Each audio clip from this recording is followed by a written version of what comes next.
Alright, YouTube, here's my part 2 of what has happened in the Casey Anthony trial today. Sorry I haven't gotten on here sooner. We had a big old storm, electricity, everything, the works. And I didn't want to start doing a video, start recording a video and the electricity go out on me.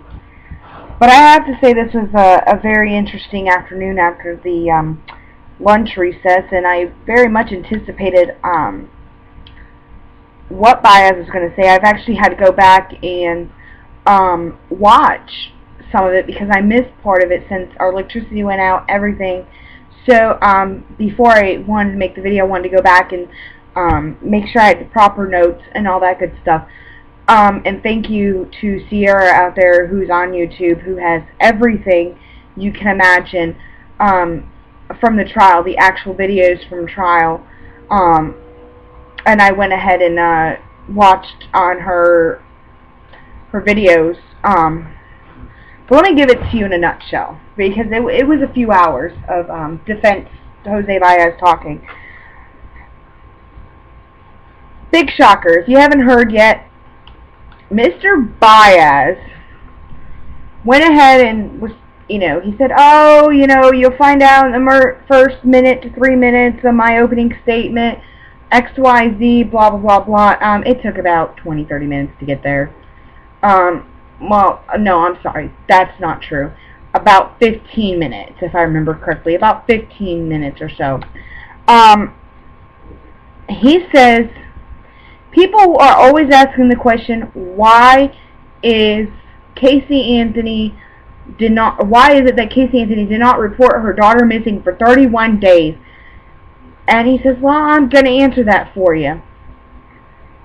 He says,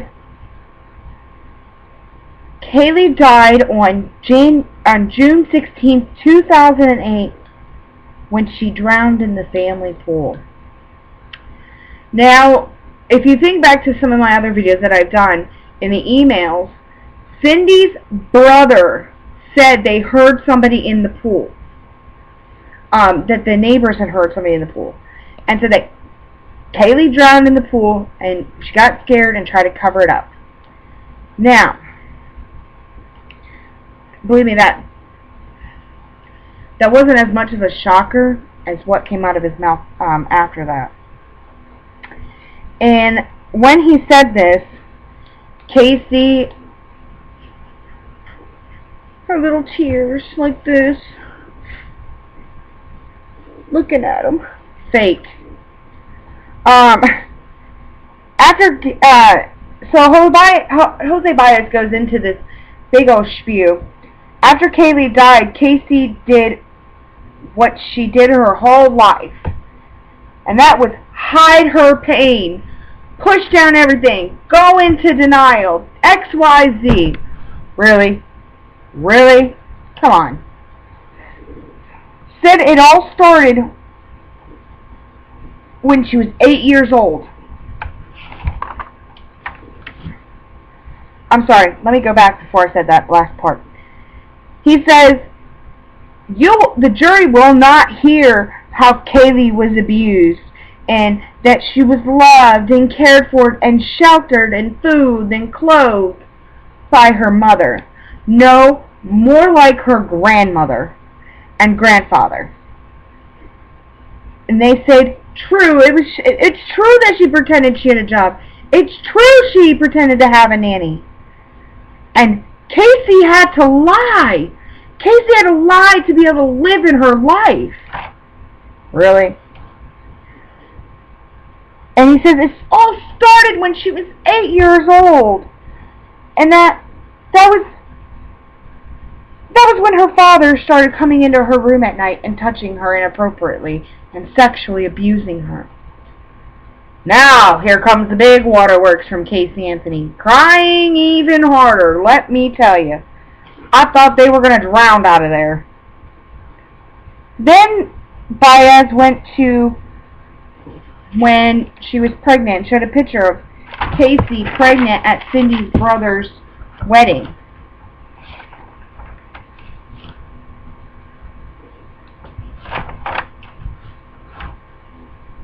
Baez said that she had to wear a heavy overcoat in the summertime in June to hide her pregnancy because her family was ashamed.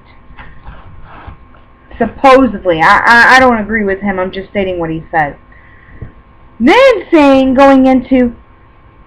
Lee wanted to follow in his father's footsteps and abuse Kaylee, but didn't go as far as his father did. Defense talks about how all these family secrets are going to come out. First, I want to say, what family doesn't have secrets? What family isn't dysfunctional? Really? I don't understand that. I don't every family is not perfect, but we're family. He goes into, say, we are who we are because of how we are raised. Well, that's not true. You can take a bad situation for yourself and make it a better one. She could have gotten a job. She could have moved out with Kaylee. And if her father supposedly did all this stuff to her, why didn't she move out? Why would she leave Kaylee there? Why would she let him watch Kaylee? Next, Baez says she could be 13 years old, have her father's penis in her mouth, and go to school like nothing happened. Well, honestly, yes, that's very traumatic. Do I believe it happened to Casey? No. On June 16th, he says, George approached Casey, started yelling at her, "Where's Kaylee? Where's Kaylee?" Guess both started looking around the house for Kaylee. In bedrooms, in closets, underneath the bed, in the bedrooms, everywhere. Then they decided to both go outside. One, I couldn't see the boards that he had. One went around the one side, one went around the other. That's when he says, Casey came around the corner and saw George Anthony holding Kaylee. And Casey grabbed Kaylee and started crying and cry and cry.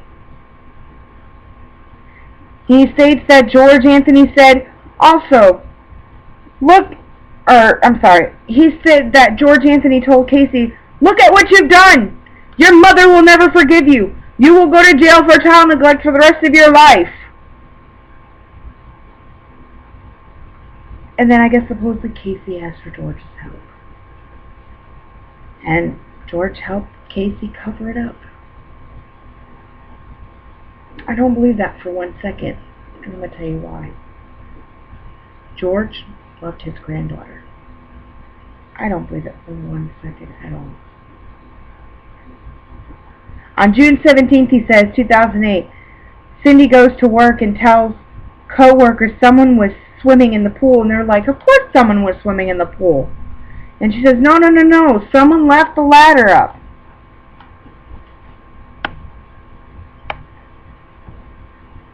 Well, no emotion from Cindy or George Anthony's face. And I can tell you why I can speculate why they didn't have any emotion on her face, and it's not because they didn't care or because they don't love Kaylee. It's because like I said in my last video, there's a sign on the door in my pre-trial video about the Nancy Grace show that they're not allowed to show any emotion or outbursts or anything like that. But I saw George put his head down. Cindy kind of had her head down. And when George would bring up his face, I saw emotion in his face. He didn't show any emotion, but I saw it. I saw it in his eyes. Defense says George was passing out flyers and asking for donations when he knows Kaylee was dead, with same duct tape as on the gas cans around Kaylee's skull. Now, first of all, that does not incriminate George. Casey could have gotten that duct tape out of the house, which I'm sure she did.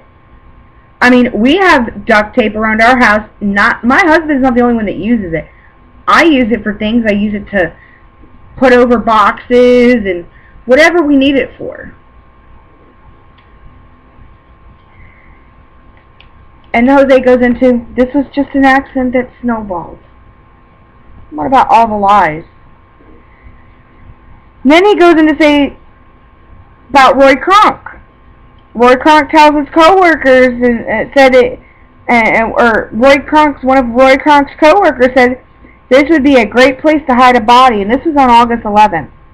Then he urinated and says he thinks he saw a skull. And then he goes into saying how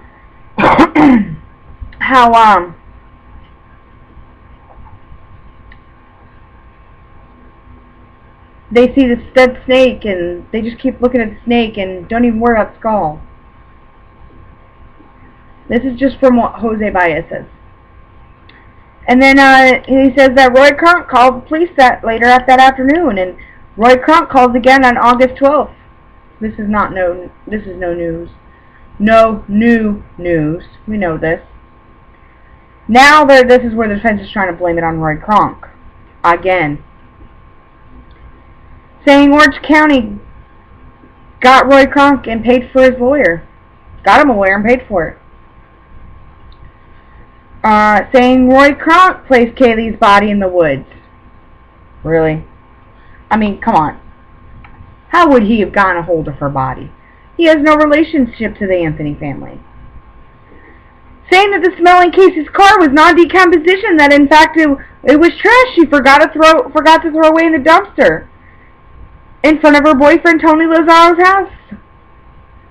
Because the dumpster's out in front.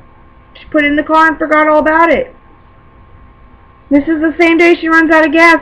And the way Jose Baez is going about this, he's, you know how you leave trash, most of us do this, most of us do this. He's about as fucking Looney Tune as she is, and excuse my language.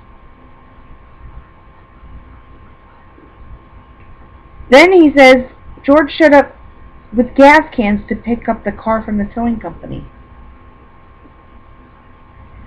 And he says, if he knew nothing about this, how did he know to bring gas cans? Now that I have to say is a good point. But he didn't explain in his open arguments what point George brought the gas cans. Now did he bring them after he went and got Cindy? Because they said, oh, the car's on E? No, we don't know that yet. That is never brought up. Now if they bring in the people that work there and they say, yeah, we told George it was on E, he needed to bring gas for it, which I think that's what happened if I remember correctly, but I'm not too sure.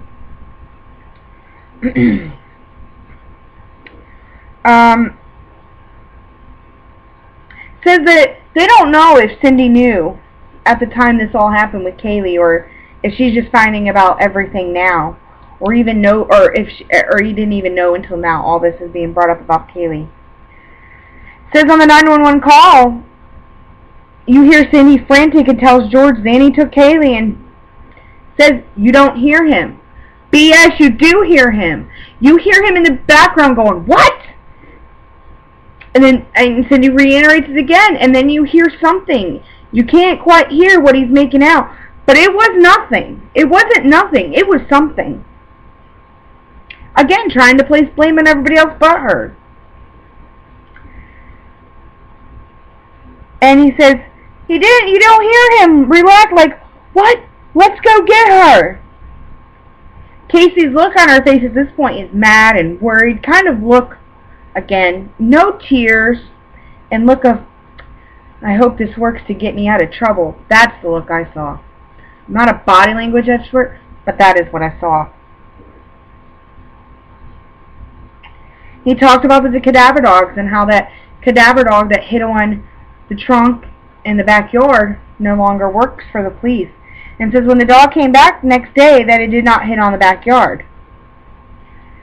And saying that the dog handler knew which car was Casey's and didn't properly do the test. We will find that out as evidence comes out. Now I'm going to leave this video off here, as that's the end of what I have for the defense's opening statements, and the state has called their first witness, George Anthony, and that'll be part 3 of day 1.